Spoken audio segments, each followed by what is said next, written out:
અમાસના દિવસે સવારે ફોન આવ્યો, ઠાકોરજી પધરાવા જાઉં છું. મેં જાઓ. સવારના પોરમાં એના દૂર રહેતા હતા નાના ગામડામાં, અને અહીંયા આવું હતું. મને કે જે શ્રી મળશે. કીધું હા. જેને ફોન કર્યો એટલે એમના જે ઓલા ભંડારી હોય એને મને કે હા વાંધો નહીં, 9:30 મોકલો.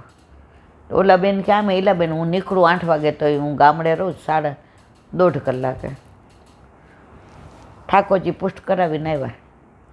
મેં ધારો પ્રસાદ લેવા. એ કે એક બેન મને દબડાવતા હતા ત્યાં. મેં કીધું કાં મારવાલા? મેં જે પુષ્ટ કર એ કે બહુ પ્રેમથી કરી દીધા. અને જે તો એલા બેન એટલા સરળ છે, આમ એવી રીતે વાત કરે જાણે તમારી યાર કરતા હોય, કે મારી યાર તમે કરતા હો ને એમ. બધું એવા રાજી હતા કે જે એટલા સરળ છે. મેં કેમ દબડાવતા હતા? એ કે નામ નહીં દઉં, એ તમને ઓળખે છે. એ કે હવે તો ઈલાબેનના ઘરે જશો ને સીધા નહીં પુષ્ટ કરાવ્યા. એટલે મેં કીધું એટલે મારા મિસ્ટર ગાડીની ચાવી બતાવી કે હાલ હવે પંચાયત કર્યા વિના. પછી એને ફેક્ટરીએ જવાનું હોય, પાછું એને અમદાવાદ જ આવવાનું હતું. એટલે ઓલા બેન કે વાર તિથિ જોઈ નહીં, આજે અમાસ હતી. ઈલાબેન તો એવા છે જ, તમે ન જોયું? અમાસે પુષ્ટ કરાવાય. હું સમજી ગઈ કોણ હતું, મને ખબર હતી, કારણ કે એ ઘણા બધાને એમનો અનુભવ હતો. મેં તો વાહ વાહ બહુ સરસ. મેં તો જે કાંઈ કીધું એ કે ના જે તો રાજી થઈ ગયા. ગોપાલ આવે સોહિદીન નીકો. ઠાકોરજી પધારે એ અમાસ ન હોય, એ પૂનમ જ હોય. એ કૃષ્ણચંદ્ર છે. તાર ચિંતા કરવાની જરૂર છે? મને કે હાસ. મેં તો ગાંડી જે તને પુષ્ટ કરી દીધા. એમણે એવું કીધું અમાસે ન થાય, કેમ આવ્યા? એ કે કાંઈ ન પૂછ્યું ઈલાબેન. સ્વરૂપ જોયું, જાપીજી જોયા, અંદર લઈ ગયા, પુષ્ટ કર્યા, અમને દૂનો દીધો, અને બધી ઠાકોરજીની વાતો કરી. અમને તો એવું લાગે કે અમે તો તમારી યાર વાતો જે તો એવું સરળતાથી બધું સમજાવતા હતા. મેં તો બેટા વલ્લભકુળને વાંધો નથી પુષ્ટ કરી દેવામાં, પછી આ બેન બોલેમાં તું હું કામ મૂંઝાસ? એના વર્કે બેન હું આને કહેતો હતો તો એણે 20 મિનિટ બગાડી બોલો એની વાત સાંભળવામાં, અને આખા રસ્તે મારે લોહી પી ગઈ. હે આપણને ખબર નહોતી અમાસ હતી. હવે અહીંયા આવી. મેં તો હવે તને કાંઈ સંશય? મને કે જરાય નહીં. મને લ્યો 2 પ્રસાદ. એના વર્કે હું હવે નહીં આવું. હવે તને હું મારો ભાઈબંધ એક જાય છે એને મમ્મીને મૂકવા, એને ભેગી જા, મારે કામ છે. એ કે હવે કાંઈ વાંધો નહીં, ઠાકોરજી મારે ભેગા છે ને. એનું વર રાજી થઈ ગયા. એ કે હવે આને મેં કીધું બસ હવે તારા ગામમાં છે ને વૈષ્ણવ કરજે. એ કે તમારું બધું સંભળાવીશ, મને ક્યાં આવડે? મેં કીધું મારું વલ્લભકુળનું બધાનું સંભળાવજે, પણ એટલે તારે કાલ સવારે કાંઈ હોય ને તો ઠાકોરજી. મને કે સમજી ગઈ. પછી એ તો ઓલા ભાઈ આવ્યા એટલે એની મમ્મીને લઈને વયા ગયા. એટલે આ ભાઈ કે એટલી ભોળી છે ઈલાબેન કે રસ્તામાં રોતી હતી કે હવે અમાસે. મેં જો ભાઈ ભોળાને જ ભગવાન મળે, મને ને તમને ન મળે, આપણે 2 ઓઈડ છીએ. મને કે હાવ સાચી વાત, મારે કોઈ મિટિંગ નથી ઈલાબેન, ખોટું બોલ્યું. મેં તો કાં? એ કે 1.5 કલાક પાછો ટ્રાફિકમાં ગાડી ચલાવવાનો, એને મૂકવા જાઉં, પાછો હું આવું. એટલે ખોટું બોલ્યો. ઓલો જાતો તો. મેં તો કાંઈ વાંધો નહીં, સારા કાર્ય માટે બોલ્યા છો, થાકી ગયા છો ને. પછી અહીંથી ને મને કે હવે મને થોડુંક કંઈક આપી દો, કારણ કે મારી આજુબાજુ મળે છે ને એ બધું લસણ ડુંગળી. મેં તો કાંઈ વાંધો નહીં, રોટલી શાક લઈ જવા છે? મને કે એ તો ખાધા. મેં કીધું ચેવડો ને ફરસી પૂરી ધરી જ, અથાણા આપી દો. સારું લઈ જાઓ. મારો કહેવાનો આશય, ભોળા કેવા હોય, જે અમાસે પુષ્ટ કર્યા. ઓલીને ઉતાવળાવી હતી, સવારે ઉઠીને ઈલાબેન ઠાકોરજી પુષ્ટ કરાવવા જાઓ. હા જાઓ. હવે હું એવું કોઈ દી જોતી જ નથી. હું તો એવું માનું ગોપાલ આવે સોહિદીન નીકો, બસ બીજી ખબર ન પડે. અત્યારે લીલા લહેર કરે છે. ઠાકોરજીમાં એવું વાર તિથિ હોય જ નહીં. આપણે હવે સિઝરિન થયા, પહેલાં દુખાવો પડે તો આપણે તિથિ જોવા જઈએ, ચોઘડિયું જોવા જઈએ, વાર જોવા જઈએ, તારીખ જોવા જઈએ. બાળક જ્યારે આવવું હોય ત્યારે આવે. તો આપણા ઠાકોરજી પુશ થઈને જ્યારે વલ્લભને પધરાવવા હોય ત્યારે પધરાવે. એવમ વિજ્ઞાય ચ ફલમ ફલ સેવાશ્રિતિ જનય ફલદાચાર્ય ચરણવ શરણીક્રિયતામ સદા. આ પ્રમાણે ફળ વિશે વિશેષ પ્રકારનું જ્ઞાન મેળવી ફલરૂપ સેવાને આશરે રહેલા જીવોએ ફળને દેવાવાળા, જો આની અંદર અંડરલાઈન કરવાની, ફળને દેવાવાળા કોણ? વલ્લભ. એના સિવાય ફળ એટલે ઠાકોરજી. એટલે જ કહ્યું સેવા સાધને છે અને સેવા ફલે છે. આ પ્રમાણે ફળ વિશે વિશેષ પ્રકારનું જ્ઞાન મેળવી ફલરૂપ સેવાને આશરે રહેલા જેઓએ ફળને દેવાવાળા શ્રીમદ આચાર્ય ચરણનો સદૈવ આશરો રાખવો. બોલો વલ્લભાધીશ. મેં કહ્યું વલ્લભાધીશ કી જય. સુબોધી નીચેનું પાન.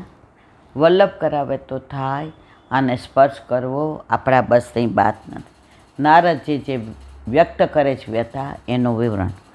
ચિત્ત ચંચલ હોવાથી તે ચિત્તને જૂતું અવલંબન હતું, તે માટે કહે છે ગુહાની.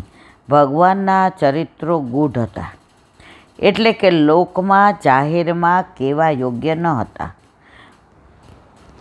પુષ્ટિ માર્ગનું બધું જાહેરમાં બધું જ ન બોલાય. આજે અમુક કીર્તન આવે તો મને એમ થાય કે આનો ભાવ કહું, પણ અંદર એવા શબ્દો બે ચાર આવતા હોય. હવે એ જ એનું સત્વ હોય, એ જ એનું તત્વ હોય, તો એ બહાર આપણાથી કહેવાય નહીં. તો અહીંયા કહે છે કે એવા ગૂઢ તત્વ હોય જેને વર્ણન કરી શકાય નહીં. પુષ્ટિ અનુગ્રહથી કે કૃપાથી તે લીલામાં કરી હતી. દ્રૌપદી, અર્જુન વગેરેમાં તેમજ શયનસ્થાનાદિકમાં જે લીલા કરી હતી તે ભદ્રાણી, કલ્યાણકારી અને મનોહર હતી. તેથી તે લીલાઓ ચિત્તને વિક્ષેપ કરે એવી ન હોવાથી ચિત્તને બંધનકારી ન હતી. તેવા ચરિત્રનું સ્મરણ કરતો હતો. કોણ કહે છે? નારદજી. હવે જો અમુક વસ્તુ એવી હોય સૈયા મંદિરમાં તો આપણે બહાર વ્યક્ત ન કરાય. કોઈ આપણને કે ના સમજાવો તો આપણે સમજાવી ન શકાય. એ તો જ્યારે એના ઘરે ઠાકોરજી પધારે અને એ સેવામાં હાથ પવિત્ર કરે, ઓટોમેટિક એને એ સમજાઈ જાય.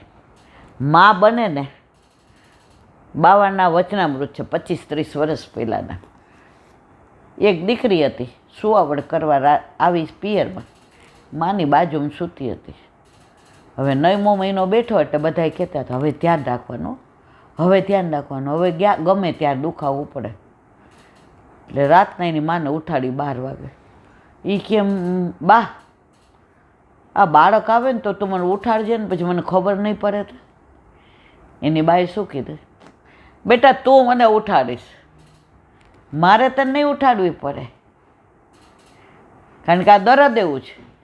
એમ ઠાકોરજી પધારે ને તો અમુક વસ્તુ આપણે સમજાવી ના પડે, અમુક વસ્તુ કહેવી ના પડે, એની મેળાએ સામેવાળાને સમજાય.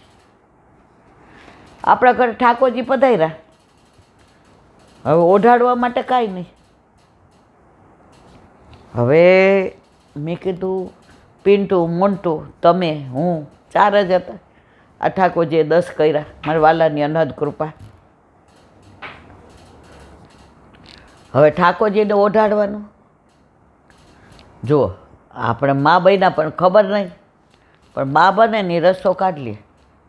ને મેં કીધું હવે ઓઢાડવાનું શું કરશું? પહેલા દિવસે તો સૈયા મંદિરે નહીં, સિંહાસન ઉપર પાથરી ઓઢાડ્યા. આકાશ કે મમ્મી તારી પાસે નવા રૂમાલ છે? મેં તો એ કે કોમળ હોય લઈ લે. એ 2 રૂમાલ એવા કોમળ સફેદ નીકળે, વાગે નહીં એવા. ઓઢાડ્યા 2. તો જો મા બન્યા તો બધો રસ્તો નીકળો ને, પછી આપણે કોઈને કાંઈ પૂછવું પડે નહીં. મા બને એટલે એના છોકરાના રસ્તા મા કાઢી જ લે. એમ જેના ઘરે જેના માથે ઠાકોરજી પુષ્ટ થઈને આવે ને એને આપણે પાસે શીખવાડવું જ ન પડે. આપ સેવા કરે શીખવે શ્રીહરિ. હવે ત્રિલોકનો નાથ તારે ઘરે આવ્યો બેન, તારે ક્યાં કોઈ પાસે શીખવાની જરૂર છે? તું આડું અવડું કરીશ ને તો એ હસશે. ઓલી ગોપી ઘણીવાર ઓલું અવળા હાથે અરોગ આવે ને તો એ ઠાકોરજી હશે કે આજ વધુ મીઠું લાગ્યું, કારણ કે તારો હાથ અવળો હતો ને તો મારે આમ થવું પડતું હતું. આ પ્રભુ લીલા છે. તો અહીંયા શું કહે છે?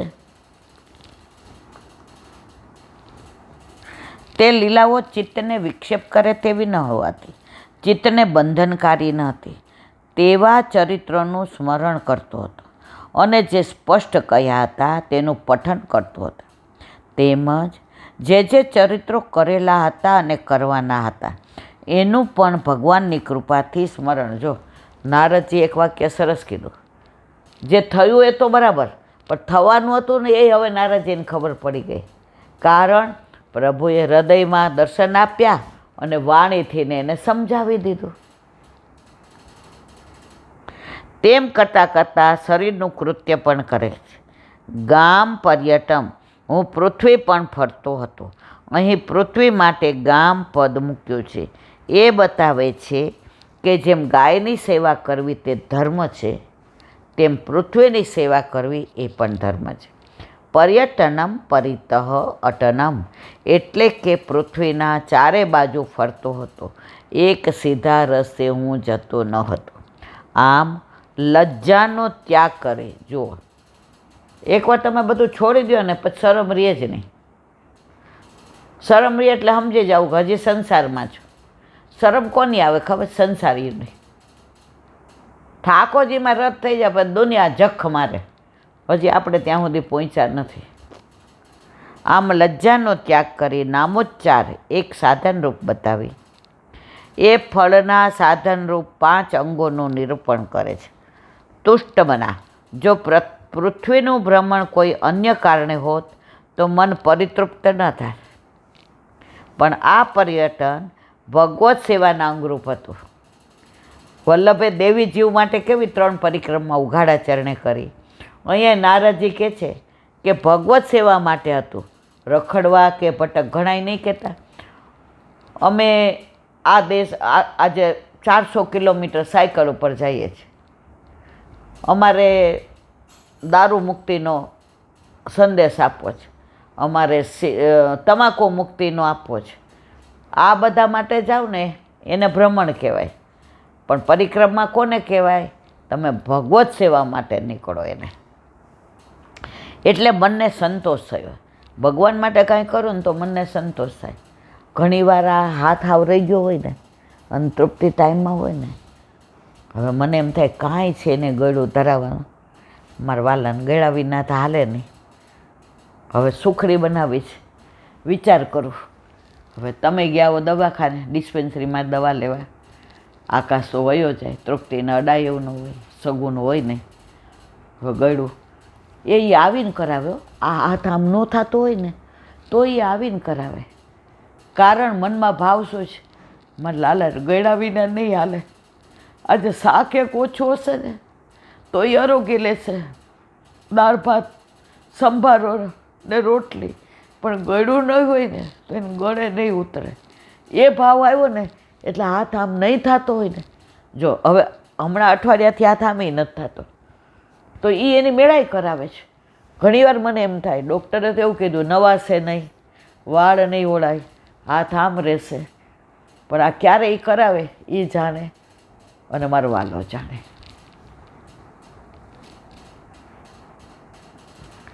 એટલે મનને સંતોષ થયો.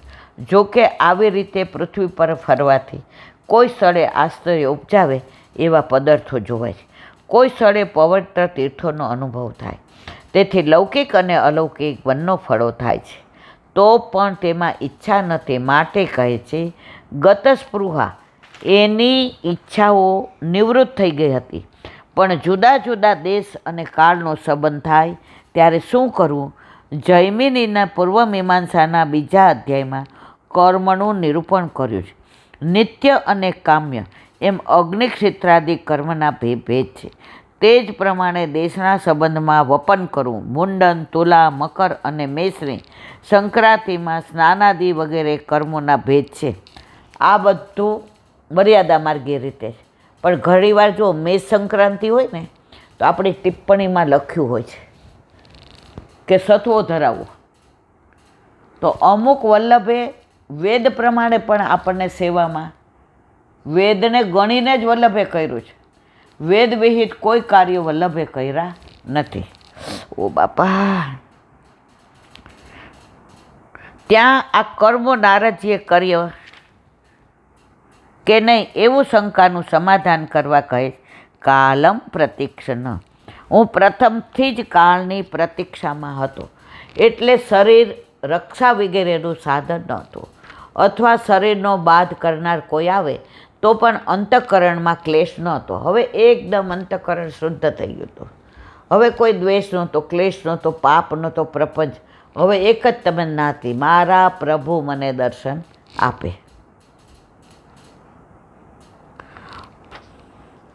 દેવગતિએ કોઈ માન મળે તો એનું અભિમાન ન હતું, કારણ કે કોઈ પૂજન કહે તો મોટાઈ થવાની નથી. એ તો ઉલટાનું પ્રતિબંધક હતું, કારણ કે જનેના ભીબતો યોગી યોગ સિદ્ધિ ન વિદંતે. જે યોગીને ઘણા લોકો માન આપે છે એ યોગની સિદ્ધિ મેળવી શકતો નથી. માન મળવા માંડે ને એટલે તમારું ચિત્ત શેમાં જાય ખબર છે? માનમાં. પછી ભક્તિમાં ન રહે. આજે અહીં સત્સંગ કરતા હોય ને 10 જણા લૌકિક આવીને, આહા બહુ હિલાબેન તમે ઓલો હિલો તો વયા ગયા, મન ક્યાં ગયું? ત્યાં ગયું, આમાંથી હટી ગયું. કેમ? માન મળવા માંડ્યું. તો આ બધાને માન ને અપમાનને સરખું ગણો તો તમારું ચિત્ત પ્રભુમાં રહે 1-2 મિનિટ. એ શ્રુતિ વાક્ય છે. વિમત્સર ઈર્ષા તે અદેખાઈનો અભાવ ઓટોમેટિક આવી જાય. વિષયો પ્રાપ્ત ન થાય તો તેવા વિષયો પ્રાપ્ત કરવાની ઈર્ષા તે અદેખાઈ ન કરવી. નારદજી કહે છે, હું તો વિષયો પ્રાપ્ત ન થાય એને ઉપકાર માનતો હતો. આ બધું નથી મળતું ને લૌકિક, તો ઈશ્વરનો આભાર માનતો હતો. નારદજી કેમ કે ખાવા પીવાના પદાર્થો ન મળે એથી કાળ જલ્દી આવશે એમ માની અન્નાદિ ન આપનારનો ઉપકાર માનતો હતો. ખાવા ન મળે તો માણસ જીવ ધીમે ધીમે ક્ષીણ થઈ જાય. તો કે હા, હવે આ શરીર ક્ષીણ થઈ જાય ને બીજું મળે તો પ્રભુનો મને દર્શન સાક્ષાત્કાર થાય.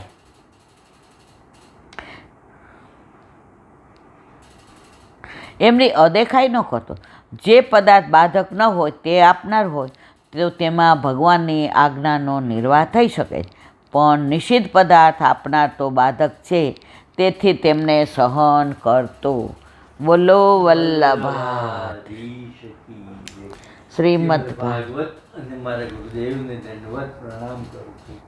जन सरोवर पे सूरदास जी के द्वार पे मेरा दंडवत प्रणाम.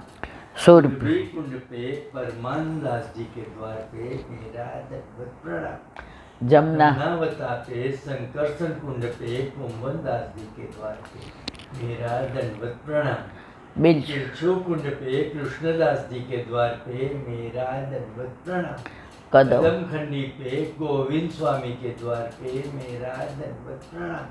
अप्सरा कुंड पे चित्त स्वामी के द्वार पे मेरा दंडवत प्रणाम.